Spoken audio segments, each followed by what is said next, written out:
This is going to be a warm afternoon, which is good. We kind of need this as we get ready for September and working towards that.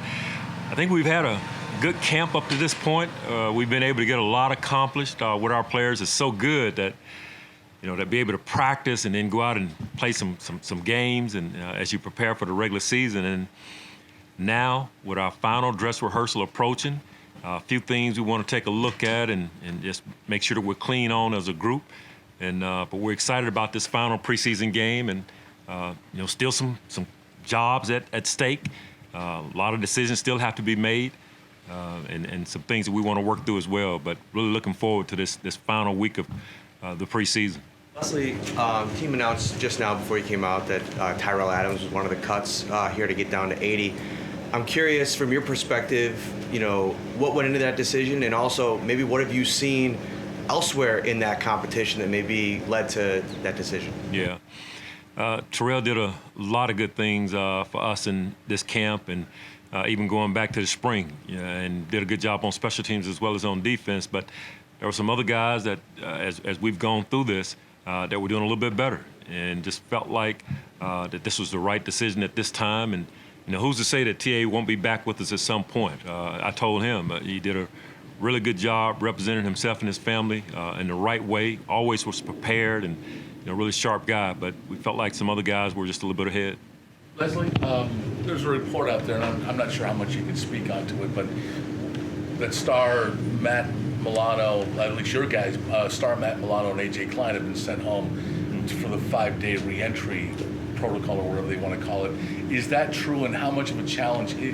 How much of a challenge is how much an eye opener is that when you worry about it happened today, but the difference of it happening during the regular season? Yeah, I was talking with Derek Borko, who all you guys are familiar with, along with Kevin, as we were walking out, and they were giving me some information. Don't have all the details at this point, John. I'm sure there'll be more, coming from our organization at some point during the day. So without having all the facts, but I do know that what you said is true as far as those guys not being around today. Hopefully we'll get them back tomorrow, or maybe even this afternoon. I don't have enough information to really know where it's going to lead to.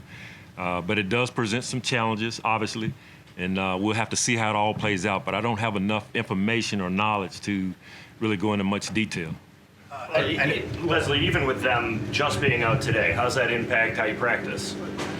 Well, one thing that Sean did, to his credit, he adjusted the reps in practice, knowing that we were going to be absent a few guys, and that's one area that it impacts. How many reps you want to put on guys, and then we have to do some things rotationally as well. So it definitely has an effect, and we'll learn more as the day goes on. I know Sean is the one that will speak on who's playing and who's not. But can you take us into those conversations on how you have to balance that between a coordinator and a head coach, on what you want to see, the risk, the reward? Like, how does that work throughout the week? You guys have been together for a while, so I'm sure you've been down that road. Yeah, it's a good question, Sal, and that's something that we talked in depth about yesterday. He talked with myself, he talked with Dable, he talked with Heath.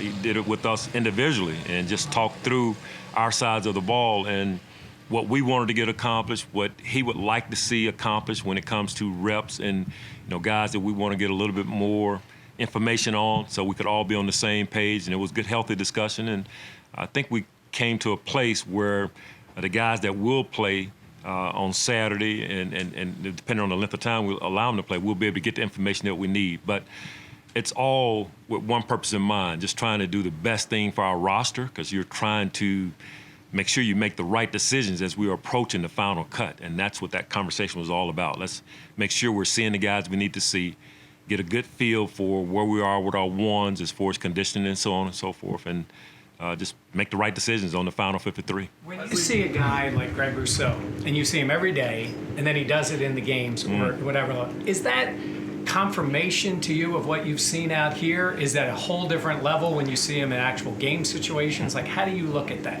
Yeah, it's one thing to see a guy perform in practice, and you can get fooled sometimes, especially when you are in the OTAs, when you don't have pads on, and you see a guy moving around and really doing some very athletic things. And then when they put the pads on, sometimes those same guys disappear. And there's some guys who are really good in practice and training camp with pads on. And then in the game, for whatever reason, the action, the fans, the lights, whatever it is, they're just not the same. Whereas with Greg, the things that we've seen in practice, we've seen in the games. We've seen him do a great job of understanding what we're trying to do schematically, not making a lot of mental errors in practice, playing with force in practice, hustling, just fitting in very well. And then the same thing has happened in these first 2 preseason games. He's gone out and performed at a high level, hasn't had a lot of snaps, but a lot of things we've seen in practice he's been able to do in the game. And that's very encouraging as we go forward. And, we're excited about his future, still a very, very young in his career, but it's good to see a guy who practices one way and then goes and performs in the game similar to the way he practices. That's a good sign. Leslie, what can you tell us about Tim Harris? He's had a couple years experience. You guys brought him in. What can you tell us so far, what you know about him? Well, from what I was told, the people in San Francisco, they really liked what they had in him. I guess the injuries have kind of set him back a little bit. And real fast guy with really good length. We'll get a chance to kick the tires a little bit, just see how he might fit with what we're doing. But anytime you have length and you've got speed and you've got athleticism and you've got experience like he does have, I mean, that's a guy you'd like to take a look at who has good character also. So, still very early with him. He's only been here for 24 hours. We got to get to know him. We got to see him move around a little bit. He was at our walkthrough today. So we're still learning Tim. But his background says that, he may be able to help us. Leslie, where is a move that could speak to depth? You're wondering maybe about the depth you have at cornerback right now. Some young guys, but you need maybe to take a look at a veteran or two there. Well, I think you always want to make sure you have good competition at corner as well as depth. That's part of it. But as much as anything, just making sure that you're securing your depth along with creating good competition along the way. And we've been doing that with Levi and with Dane. And to have a guy with Tim's length and speed and athleticism that's out there, why not give him a look? Leslie, where do things stand at that cornerback competition? We saw Levi not play in the past game, and Dane did. Yeah. So Levi and Dane, they're still kind of neck and neck right now. We'll see how it continues to play out over the course of this week, John, as well as leading into the Pittsburgh game.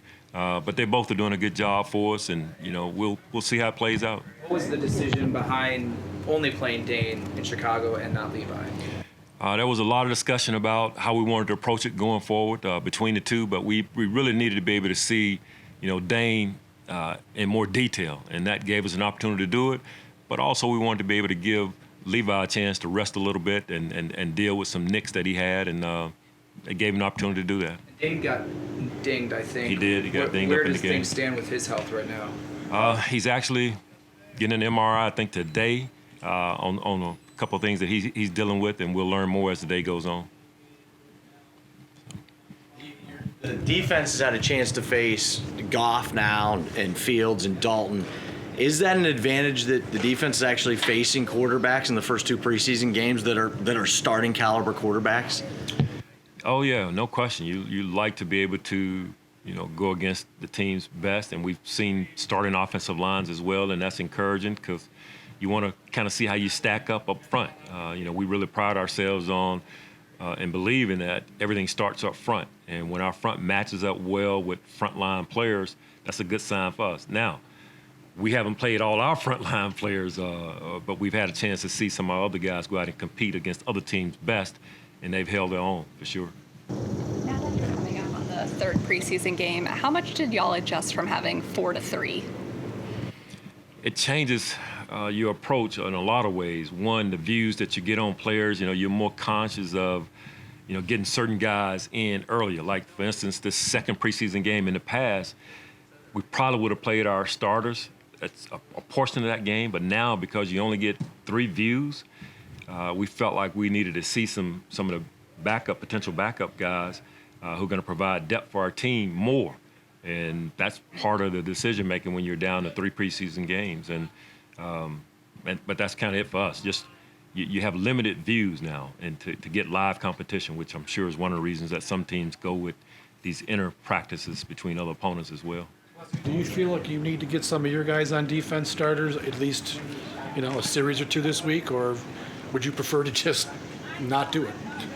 I think it's good to go out and kind of knock the rust off, and just get a feel for getting dressed and adrenaline flowing in the locker room, preparing for a game. I think that's a good thing. There's different philosophies, different ways of doing it, but I don't think it's a bad thing to prepare, go out and go through the paces a little bit, and avoid injury at all costs, but go out and play. I think there's no substitute for getting out there and knocking some of the rust off.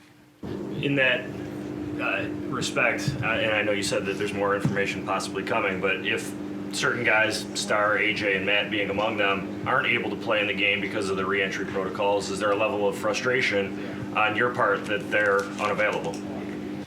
No, I wouldn't. There wouldn't be a level of frustration. It's just since the times we live in, you have to adjust, much like we did last season. There were so many weeks where you just had to adjust. If you were caught up in the circumstances, you lose sight of what was most important. And in this case, you try to get the guys that are going to be practicing today to go out and have a good practice, and then you get more information later in the day and figure out what's going on. But you just keep it moving. You just can't get discouraged or get down. Something else is going to happen over the course of this year. You anticipate it. It's just the time that we're in. So you got to keep the guys going and keep them enthused about the opportunity that's in front of us. Leslie, what have you learned about your defense to this point? What do you still need to figure out or learn in the next couple weeks before we play the Steelers at home? Man, we've been really pleased with our pass rush over these first couple of games and our ability to be able to stop the run. We've done a really good job in that with our front along with our back seven. And the way the guys are running to the ball and then coming away with some takeaways this past weekend, that was really good. Things that we need to see, probably, to what Sal just asked a moment ago, just being able to get some of our veterans that we haven't played some time on task, just so they'll know kind of where they are at this time of the year leading up to the first regular season game, just from a conditioning standpoint, also just the mental part of preparing for a game. Leslie, where do you think Saran's development is in regards to being an outside corner? We know he's done a lot more inside work earlier in his career, and we saw him playing on the outside and have a tough play in Chicago. Yeah. I think he's coming along as a corner. His strength is playing in the slot, and obviously we have a very good slot corner in Taryn. But he's one of our backups at that position. But we need to be able to have a guy who has position flexibility that can play outside as well. And I think he's capable of doing that. He's shown that he can. One play doesn't determine the corner spot, and it's going to happen. They're going to make some plays sometimes. But I think he's developing well, John. He's coming along, and we got to keep putting him out there, keep giving him opportunities to grow, and keep working with him in practice and just continue to let him develop. And I think he's headed in the right direction. What about where Cam Lewis' development is? He actually got to start over Taryn at one point last season in the injury bug. We've seen him work both inside and out as well. Where do you see his development here? We really like everything that Cam has been doing for us. He's had a good camp. The hang-up with Cam has been the injuries. I mean, that's kind of held him back. Each time he's gotten out there for any extended period of time, the injury bug has kind of got him a little bit. But he's talented enough to play the slot. He has the flexibility to go outside. Not the biggest guy, but he has some traits and some attributes that you like. We just have to keep him on the field. You mentioned a couple of linebackers that just earned it. I mean, who are some of those guys, and what have they done in camp that really has stood out to you? Yeah, I really like the way Tyrell Dodson and Andre both have competed for us, and both really bright guys who have the ability to match up in space and cover running backs out of the backfield, which you have to be able to do in our league, along with playing tight ends as well. But between the two of those guys, and obviously AJ we believe is going to make our team, barring injury or anything like that. He gives us veteran leadership and brings so much to the table. You saw that last year when he had to step in when Matt was out.